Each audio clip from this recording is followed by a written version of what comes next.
Alden Richards, abay nabigla sa mga katanungan sa kanyang interview sa kanyang fan meet. No, but before that, if you haven't subscribed yet to my YouTube channel, please don't forget to like, share, and subscribe at i-hit mo na rin ang notification bell for more showbiz updates. Bago tayo, of course, magpatuloy sa ating updates for today's video, nais ko pong pasalamatan kayo for always watching and trusting this channel. Thank you so much sa inyong laging panonood at palagi ang pagsubaybay sa mga updates po natin. Maraming salamat po. At ngayong araw, ito na pag-usapan natin ang ilan sa mga kaganapan dito po kay Mr. Alden Richards, kung saan nag-post sa kanyang Instagram account si Daddy Bay, no, nare-repost ni Mr. Alden Richards. Pinakita nila dito na talagang pinailawan na po nila muli ang kanila pong mansion dito po sa Laguna kung saan sila nakatira. Pasok po tayo. Ipinlex lang naman ni Daddy Bay ang mga talaga namang ilaw, ano, nakita niyo po yung bahay ni Alden, sobrang laki. Dito po yung kanilang pinatayong bahay ni Alden Richards sa Laguna. At lahat po yan, every Christmas, hindi po sila nag-fulfill sa kanilang panata na pailawan yung buong mansyon, no, yung buong bahay niya. No, kaya naman talagang merry ang Christmas ni Alden Richards. Kasabay nito ay meron pong mga interview ngayon si Alden Richards na nagkalat ngayon sa social media na tila baga na hot seat ang isang Alden na tanong ng ilang mga reporters, no, at ilang mga media and vloggers dito po sa fan meet niya sa Laguna. Panoorin natin ito. Inspiration mo behind pwedeng bagay, tao. Can you tell us one or two people who is inspiring you? Nakilala namin o hindi namin kilala? Yung totoo pong sagot.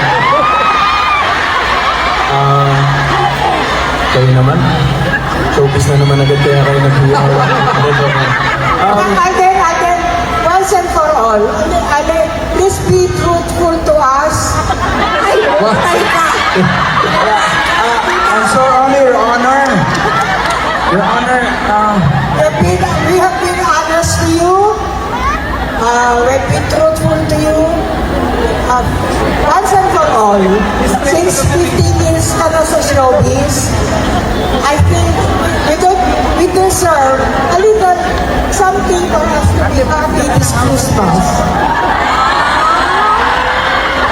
Mami Jane, to answer your question, Maski bagay lang ano nag-inspire sa'yo. Kung ayaw mo ng tao, bagay na lang. Bagay na lang ka.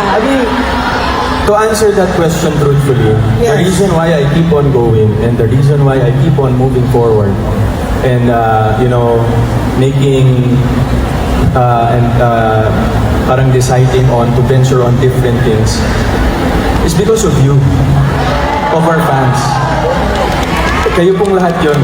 I mean, hindi naman, it doesn't necessarily mean that you have to, na merong nag-i-inspire. Of course, there are people behind, but it's really more of the reason why I'm moving forward and the reason why I wanted to really be a better person than I was yesterday in the industry. Tila na hot seat si Mr. Alden Richards sa mga katanungang ibinigay sa kanya ng mga vloggers, media men at ilang mga journalist na umattend sa kanyang 15-year anniversary no, kung saan naganap ito sa Laguna na tila baga isang concert or fan meet event na ipinagdiriwang ng espesyal na araw o fan meet na pinamagatang ARXB Moving Forward na ginanap noong December 13 sa City of Santa Rosa, Laguna.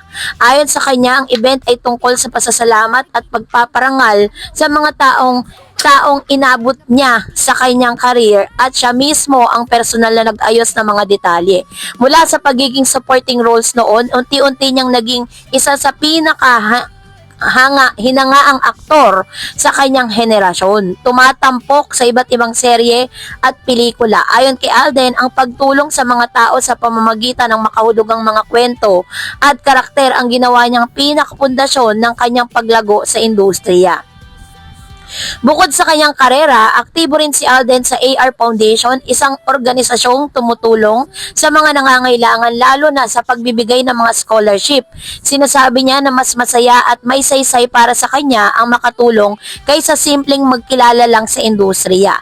Bago pa ang fan meet, nagsagawa siya ng ARXB Care Ban Outreach noong December 7 sa ilang institusyon tulad ng Tahanang Walang Hagdanan, East Avenue Medical Center, Philippine Animal Welfare o POS Animal Rehabilitation Center. Ito ang kanyang paraan ng pagbabalik sa komunidad.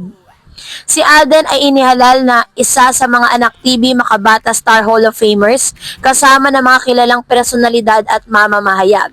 Pinahayag niyang ang mga ganitong pagkilala ay nagbibigay ng inspirasyon para ipagpatuloy ang kanyang mga advocacy at serbisyo lalo na sa mga kabataan. Sa pagtingin sa susunod na yugto ng kanyang karir, sinabi na malayo na pero malayo pa. Ibig sabihin, marami pang plano at sorpresa ang naghihintay sa kanya at patuloy siyang magpapakatotoo at makapag-i-improve sa kanyang mga singing. At sa tanong nga ng mga journalists and vloggers patungkol sa kanya, ay tahasan po siyang tinanong tungkol sa kanyang inspirasyon.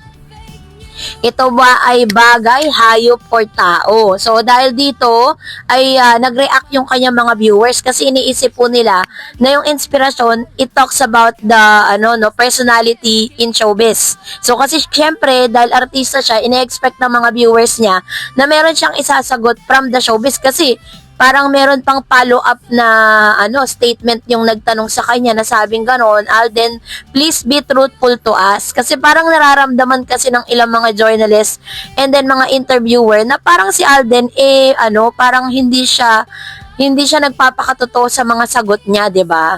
Kaya naman yun ang tanong sa kanya. At aside from those question, ay sinabi ni Alden Richards na totoong may inspirasyon niya at ang inspirasyon niya ay yung mga taong sumusuporta sa kanya. So wala siyang specific na taong tinukoy pero lagi niyang sinasabi ang inspirasyon niya yung mga taong sumuporta sa kanya for the rest of 15 years sa kanya sa industry. Yun yung kanya malasip na sagot, Pero meron pong isang interview na labis na ikinagalit ng ilang mga fans dahil po dito sa statement na to.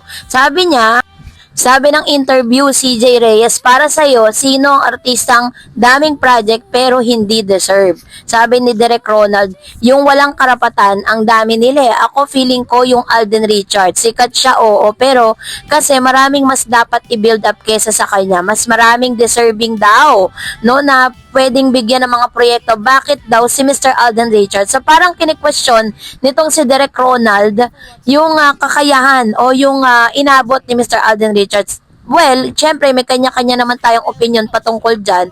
Pero para sa akin, deserve naman ni Alden Richards kasi hindi naman po siya abot ng 15 years sa showbiz kung hindi po siya magaling, kung hindi siya relevant, at kung hindi niya deserve lahat po ng mga blessing na tinatanggap niya ngayon.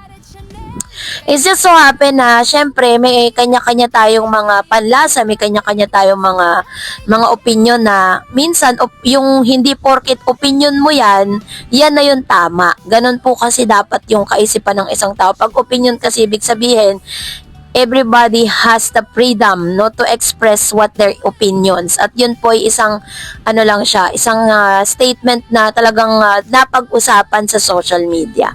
So kayo po, anong niyang saloobin patungkol dito, mag-comment kayo sa comment section. And that's it for today. For more videos and updates, please don't forget to like and subscribe. And please don't forget to follow my Facebook page, DarEds TV and DarEds channel. God bless everyone.